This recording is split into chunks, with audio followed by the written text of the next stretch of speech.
Hello बच्चों, एक बार फिर से आप सभी का स्वागत है आपके अपने YouTube चैनल में जिसका नाम है socionomics a complete guide for social science. तो बच्चों, आज लेक्चर नंबर 2 में हम लोग कुछ इंपॉर्टेंट टॉपिक्स को पढ़ने जा रहे हैं on lesson number 4 of class 10th geography and the name of this chapter is agriculture. तो बच्चों, हमेशा की तरह आज के इस लेक्चर की भी शुरुआत मैं करने जा रहा हूँ आज के मोटिवेशनल कोट के साथ। और आज का मोटिवेशनल कोट है, life is like riding a bicycle, to keep balance you must keep moving. इसका अर्थ ये है बच्चों कि हमारा जीवन जो है साइकिल चलाने के समान है, और यदि हमें अपने जीवन में संतुलन बनाए रखना है तो हमें हमेशा चाल में बने रहना पड़ेगा। इसीलिए आप चाल में बने रहिए, आप गतिशील रहिए और आप जीवन में जरूर सफल बनेंगे।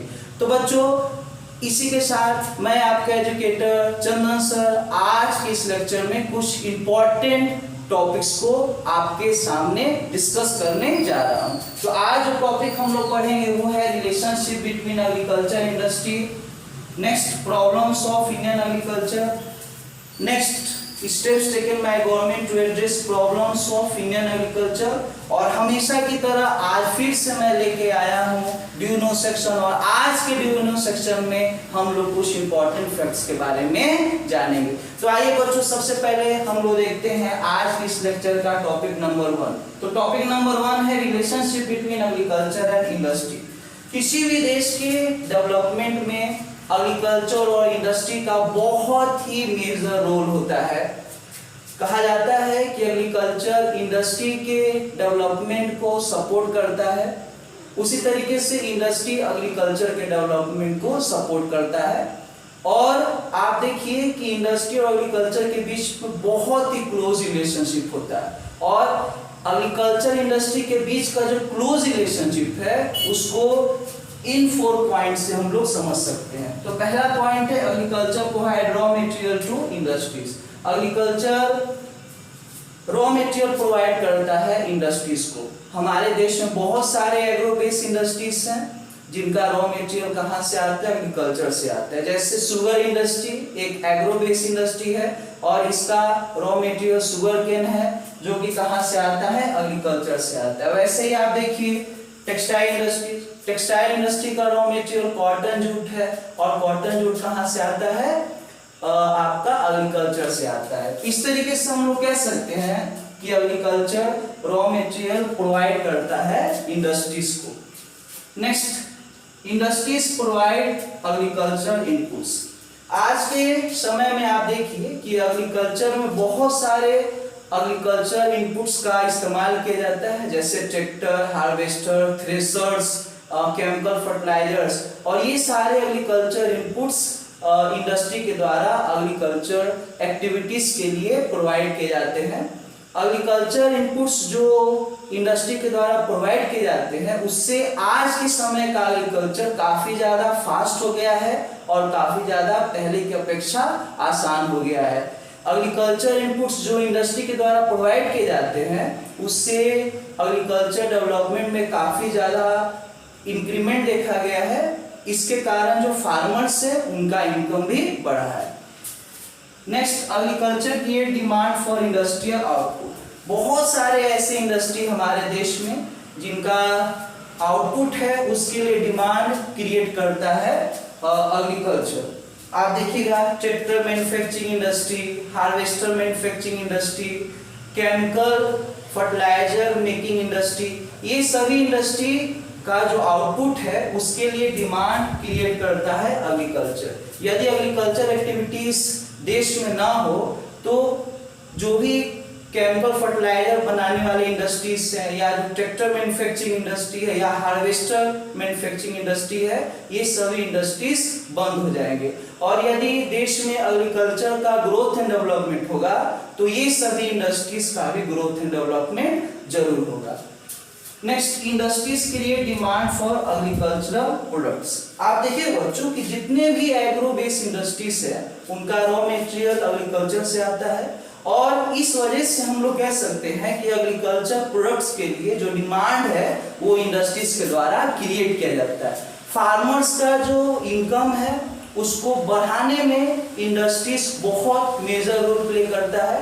आप देखिएगा बच्चों कि यदि शुगर इंडस्ट्री बंद हो जाए तो शुगर केन जो है उसका डिमांड जो है वो नहीं रहेगा और इससे फार्मर्स का जो इनकम है काफी ज्यादा कम हो जाएगा। वैसे यदि टेक्सटाइल इंडस्ट्री बंद हो जाए तो इससे कॉटन और जूट का जो डिमांड है वो देश में नहीं रहेगा और इससे फार्मर्स का इनकम कम हो जाएगा। तो हम लोग कह सकते हैं कि जो एग्रीकल्चरल प्रोडक्ट है उसके लिए डिमांड क्रिएट करता है कौन? इंडस्ट्री। चलिए अब हम लोग देखते हैं आज के इस लेक्चर का टॉपिक नंबर 2 और टॉपिक नंबर 2 है प्रॉब्लम्स फेसिंग एग्रीकल्चर। बहुत दुर्भाग्य की बात है कि कहने को तो हम लोग कहते हैं कि इंडिया एक एग्रीगेरियन इकोनॉमी है जहां पर मोर देन 65% पॉपुलेशन एग्रीकल्चर के ऊपर डिपेंडेंट है लाइवलीहुड को अर्न करने के लिए। हम लोग गर्व से कहते हैं कि इंडिया का जो इकोनॉमी है वो एग्रीकल्चर के ऊपर निर्भर है, लेकिन आप देखिएगा कि इंडिया ही एक ऐसा देश है जहां पे सबसे ज्यादा मात्रा में फार्मर जो है वो हर एक वर्ष सुसाइड करते हैं। इंडिया ही ऐसा देश है जहां पे एग्रीकल्चर प्रोडक्टिविटी काफी लो है और आप देखिएगा कि इंडिया ही एक ऐसा देश है जहां पे फार्मर्स को जो है अपने फसल की सही कीमत पाने के लिए दर दर भटकने पड़ते हैं। और बहुत दुर्भाग्य की बात है कि किसी समय में कहा जाता था जय जवान जय किसान, लेकिन आज के समय में आप देखिए बच्चों कि किसान हमारे देश में लाचार है। किसान जो है वो बहुत ज़्यादा आर्थिक जो है परेशानियों को झेल रहा है और बहुत ज़्यादा हमें जो है वो किसानों के समस्या को सुलझाने के लिए लगातार प्रयास करने की जरूरत है। तो चलिए अब हम लोग देखते हैं कि एग्रीकल्चर जो इंडिया का है उसमें क्या क्या प्रॉब्लम है। तो सबसे पहला प्रॉब्लम है हैवी डिपेंडेंस ऑन रेनफॉल। अभी भी हमारे देश में आप देखिएगा कि बहुत सारे स्मॉल पुअर फार्मर्स हैं जो डिपेंड होते हैं मॉनसून के ऊपर अपने एग्रीकल्चर एक्टिविटीज के लिए। जिस वर्ष मॉनसून बढ़िया रहता है, जिस वर्ष रेनफॉल जितना चाहिए उतना प्राप्त होता है देश में, उस वर्ष तो हमारे देश का एग्रीकल्चर प्रोडक्टिविटी हाई रहता है और जिस वर्ष मॉनसून वीक रहेगा, रेनफॉल जितना चाहिए उससे कम रहेगा, तो उस वर्ष जो है एग्रीकल्चर प्रोडक्टिविटी हमारे देश का काफी कम हो जाता है। और जैसे ही एग्रीकल्चर प्रोडक्टिविटी कम होता है तो जो फार्मर्स होते हैं उनका इनकम भी कम हो जाता है और बहुत सारे फार्मर जो है वो कर्ज के जाल में फंस जाते हैं, जिसकी वजह से मजबूरी में फार्मर्स को हमारे देश में सुसाइड करना पड़ता है। तो आप देखिएगा कि जो हमारे देश का जो एग्रीकल्चर है वो काफी हद तक रेनफॉल के ऊपर डिपेंडेंट है। Next, lack of adequate cheap credit facilities for farmers. आपको पता हो बच्चों कि फार्मिंग के लिए भी बहुत ज्यादा पैसे की जरूरत पड़ती है। जितने भी एग्रीकल्चर इनपुट्स है, चाहे वो केमिकल फर्टिलाइजर हो या फिर आपके थ्रेशर हो, हार्वेस्टर हो, पेस्टिसाइड्स हो, ये सभी एग्रीकल्चर इनपुट्स को खरीदने के लिए पैसे की आवश्यकता पड़ती है। और हमारे देश में देखा गया है कि जो फार्मर्स हैं उनको चीप क्रेडिट फैसिलिटीज जो है वो नहीं मिल पाते हैं, जिसकी वजह से फार्मर जो है मनी लेंडर से बहुत ज्यादा रेट ऑफ इंटरेस्ट पे पैसा लेते हैं और यदि क्रॉप फेलियर होता है तो उसके कारण जो फार्मर्स है वो कर्ज के जाल में फंस जाते हैं और उनका जो जीवन है वह जो है बहुत ज्यादा परेशानियों से भर जाता है। और कई बार जो फार्मर्स होते हैं इन परेशानियों से जीवन भर जो है वो पीड़ित रहते हैं। तो हमारे देश में जो चीप क्रेडिट फैसिलिटीज है जितना होना चाहिए उतना फार्मर्स के लिए अभी भी उपलब्ध नहीं है। Next, inadequate storage facilities. हमारे देश में एग्रीकल्चर प्रोडक्ट्स का बहुत ज्यादा वेस्टेज होता है। इसका सबसे बड़ा कारण है कि हमारे देश में स्टोरेज फैसिलिटीज नहीं है।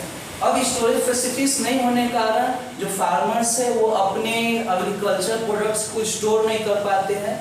बहुत सारे एग्रीकल्चर प्रोडक्ट जो है वो वेस्ट हो जाते हैं और बहुत सारे एग्रीकल्चर प्रोडक्ट को फार्मर्स जो है वो काफी सस्ते दामों पे बेच देते हैं, जिसके चलते जो फार्मर्स है उनका इनकम कम हो जाता है। और यदि हमारे देश में स्टोरेज फैसिलिटीज अच्छा रहता तो फार्मर जो है अपने एग्रीकल्चर प्रोडक्ट को स्टोर करते और जब उन्हें सही दाम मिलता उनके एग्रीकल्चर प्रोडक्ट्स का तो बेच करके फार्मर्स हमारे देश में ज्यादा पैसा कमाते। चलिए नेक्स्ट आप देखिएगा over dependence on traditional crops. हमारे देश में फार्मर्स का सबसे बड़ा कमी ये है कि हमारे देश के जो फार्मर्स हैं वो काफी ज्यादा डिपेंडेंट रहते हैं ट्रेडिशनल क्रॉप्स के ऊपर, जैसे राइस, व्हीट। और हमारे देश के जो फार्मर्स हैं वो रिस्क नहीं लेना चाहते हैं, ऐसे क्रॉप्स को ग्रो करना नहीं चाहते हैं जिन क्रॉप्स में फार्मर्स को जो है वो हाई प्रॉफिट हो। आप देखिएगा कि हमारे देश में जो हर्बल प्लांट्स है उनको ग्रो करने वाले फार्मर्स काफी कम है, स्पाइसेस को ग्रो करने वाले फार्मर्स काफी कम है। ये सभी जो क्रॉप्स हैं इन सभी क्रॉप्स का जो प्राइस है वो मार्केट में बहुत ज्यादा मिलता है और यदि इन सभी क्रॉप्स का प्रोडक्शन फार्मर्स करे ट्रेडिशनल क्रॉप्स की जगह तो इससे फार्मर्स का इनकम बढ़ेगा।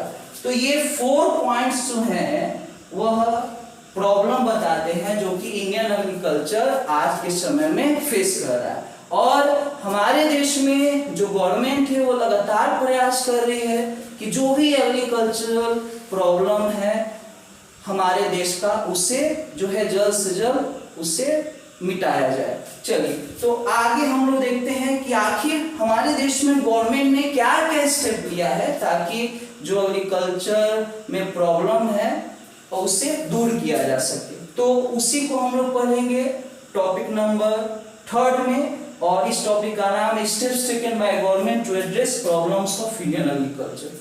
तो सबसे पहले आप देखिए बच्चों कि हमारे देश में बहुत सारे किसानों के लिए कल्याणकारी योजनाएं चलाई जा रही हैं, उसी को यहाँ पे लिखा गया है implementation of farmer welfare scheme such as PMFBY and Kisan Samman निधि योजना। तो हमारे देश में आप देखिएगा किसानों के कल्याण के लिए सरकार के द्वारा बहुत सारे कल्याणकारी योजनाएं चलाई जा रही हैं और उनमें जो 2 प्रमुख योजनाएं हैं वो है PMFBY। PMFBY का फुल फॉर्म है प्रधानमंत्री फसल बीमा योजना। प्रधानमंत्री फसल बीमा योजना एक ऐसा योजना है जिसके तहत गवर्नमेंट जो है यदि फार्मर्स का क्रॉप फेलियर होता है तो कंपनसेशन जो है वो गवर्नमेंट के द्वारा फार्मर्स को दिया जाता है। और दूसरा है किसान सम्मान निधि योजना। किसान सम्मान निधि योजना एक ऐसा योजना है जिसके अंतर्गत प्रत्येक फार्मर फैमिली को पूरे ईयर में 6,000 रुपीज दिया जाता है 3 इंस्टॉलमेंट में। आप देखिएगा कि हर एक 4 मंथ में 2,000 रुपीज दिया जाता है और इस तरीके से पूरे ईयर में 6,000 रुपीज प्रत्येक किसानों के परिवारों को दिया जाता है किसान सम्मान निधि योजना के तहत। उसके बाद देखिए हमारे देश में सरकार जो है वो MSP को डिक्लेयर करता है और जो भी एग्रीकल्चर इनपुट्स है उनको सब्सिडी में देने का काम करता है फार्मर्स को। MSP क्या होता है? MSP का फुल फॉर्म होता है मिनिमम सपोर्ट प्राइस और मिनिमम सपोर्ट प्राइस एक ऐसा प्राइस है जिसके ऊपर गवर्नमेंट जो है वो फार्मर्स से एग्रीकल्चर प्रोडक्ट को खरीदने के लिए तैयार रहता है। सब्सिडी का मतलब होता है फाइनेंशियल बेनिफिट जो कि दिया जाता है फार्मर्स को ताकि फार्मर्स का जो कॉस्ट ऑफ प्रोडक्शन है वह कम हो और फार्मर्स का इनकम बढ़े। तो आप देखिएगा MSP की वजह से फार्मर्स को बढ़िया दाम मिलता है उनके फसल का मार्केट में और सब्सिडी की मदद से फार्मर्स का जो कॉस्ट ऑफ प्रोडक्शन है फार्मिंग एक्टिविटीज में वो कम होता है और इससे फार्मर्स का इनकम जो है वो देश में बढ़ता है। नेक्स्ट आप देखिएगा establishment of formal source of credit for farmers in remotest part of the country. हमारे देश में आप देखिएगा कि फार्मर्स के क्रेडिट रिक्वायरमेंट को पूरा करने के लिए दूर दराज इलाकों में ग्रामीण इलाकों में बहुत सारे जो है कोऑपरेटिव बैंक्स और ग्रामीण बैंक खोले गए हैं सरकार के द्वारा। कोऑपरेटिव बैंक्स और ग्रामीण बैंक जो है वो काफी कम रेट ऑफ इंटरेस्ट में फार्मर्स को टाइमली लोन देते हैं और फार्मर्स जो लोन लेते हैं उनसे फार्मर जो आसानी से एग्रीकल्चर इनपुट्स को खरीद करके अपने फार्मिंग एक्टिविटीज को बहुत अच्छे से परफॉर्म करते हैं और इससे फार्मर्स का इनकम बढ़ता है। Next, telecast and advertisement of agriculture related useful information for farmers. हमारे देश में आप देखिएगा कि टीवी पे बहुत सारे कार्यक्रम का प्रसारण किया जाता है, अखबारों में जो है बहुत ज़्यादा एडवर्टाइजमेंट आते हैं जिसमें जो फार्मिंग एक्टिविटीज है उनसे जुड़े हुए जो इम्पोर्टेंट इंफॉर्मेशन है वो एग्रीकल्चरल साइंटिस्ट के द्वारा दिया जाता है फार्मर्स को। और जो भी इम्पोर्टेंट इंफॉर्मेशन एग्रीकल्चर साइंटिस्ट के द्वारा दिया जाता है फार्मर्स को, उनकी मदद से जो फार्मिंग एक्टिविटीज है वो बेहतर तरीके से हमारे देश में हो पाता है और इस वजह से एग्रीकल्चरल प्रोडक्टिविटी हमारे देश का बढ़ता है और फार्मर्स का इनकम बढ़ता है। तो ये सभी स्टेप्स हैं जो कि गवर्नमेंट के द्वारा लिए गए हैं ताकि जो इंडियन एग्रीकल्चर है उसके प्रॉब्लम्स को जो है सॉल्व किया जा सके। तो बच्चों, ऐसा कहना बिल्कुल गलत होगा कि हमारे देश में गवर्नमेंट की तरफ से कोई प्रयास नहीं किया जा रहा है हमारे इंडियन एग्रीकल्चर के प्रॉब्लम को सॉल्व करने के लिए। लगातार योजनाएं सरकार के द्वारा बनाई जा रही हैं और जितनी भी योजनाएं सरकार के द्वारा बनाई जाती है उसमें प्राथमिकता जो है वो किसानों को दिया जाता है सरकार के द्वारा। चलिए अब हम लोग देखते हैं आज के इस लेक्चर का डू यू नो सेक्शन, और आज का जो डू यू नो सेक्शन है उसमें हम जानेंगे ICAR के बारे में। क्या आपको बच्चों पता है ICAR क्या होता है? चलिए मैं बताता हूँ। ICAR का फुल फॉर्म होता है Indian council for agriculture research. Indian council for agriculture research एक इम्पॉर्टेंट इंस्टीट्यूशन है गवर्नमेंट ऑफ इंडिया का और यह रिसर्च एंड डेवलपमेंट करता है एग्रीकल्चरल फील्ड में ताकि हमारे देश का जो एग्रीकल्चर प्रोडक्टिविटी है, हमारे देश का जो एग्रीकल्चर प्रोग्रेस है उसको बढ़ावा दिया जा सके। चलो बच्चों, अब हम लोग देखते हैं कि पूरे विश्व में जो सबसे पहले क्रॉप को ग्रो किया गया था फार्मर्स के द्वारा उसका नाम है wheat. Wheat was the first crop grown by the human beings on the surface of the earth.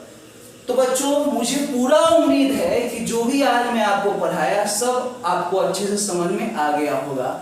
आप इसी तरीके के लेक्चर को जारी रखने के लिए, मुझे मोटिवेट करने के लिए आप मेरे चैनल को जरूर सब्सक्राइब कीजिएगा, मेरे चैनल को सब्सक्राइब जरूर कीजिएगा और साथ साथ इसे शेयर भी कीजिएगा।